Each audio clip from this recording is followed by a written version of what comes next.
இந்திய அரசியலமைப்பின் 5 முக்கிய தூண்கள் என்னென்னன்னு தெரியுமா? 1. அரசியல் அமைப்பு. இதுதான் நாட்டின் அடிப்படை சட்டம். 2. முன்னுரை.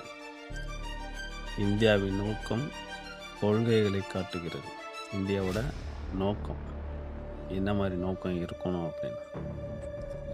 3. அடிப்படை உரிமைகள். குடிமக்களின் முக்கிய உரிமைகளை பாதுகாக்கிறது. 4. அரசு கொள்கை வழிகாட்டும் கோட்பாடு. ஒரு அரசு எப்படி செயல்படணும் அப்படின்னு வழிகாட்டுறது தான் அரசு கொள்கை வழிகாட்டும் கோட்பாடு. 5. அடிப்படை கடமை. குடிமக்களின் பொறுப்புகளை கோருகிறது.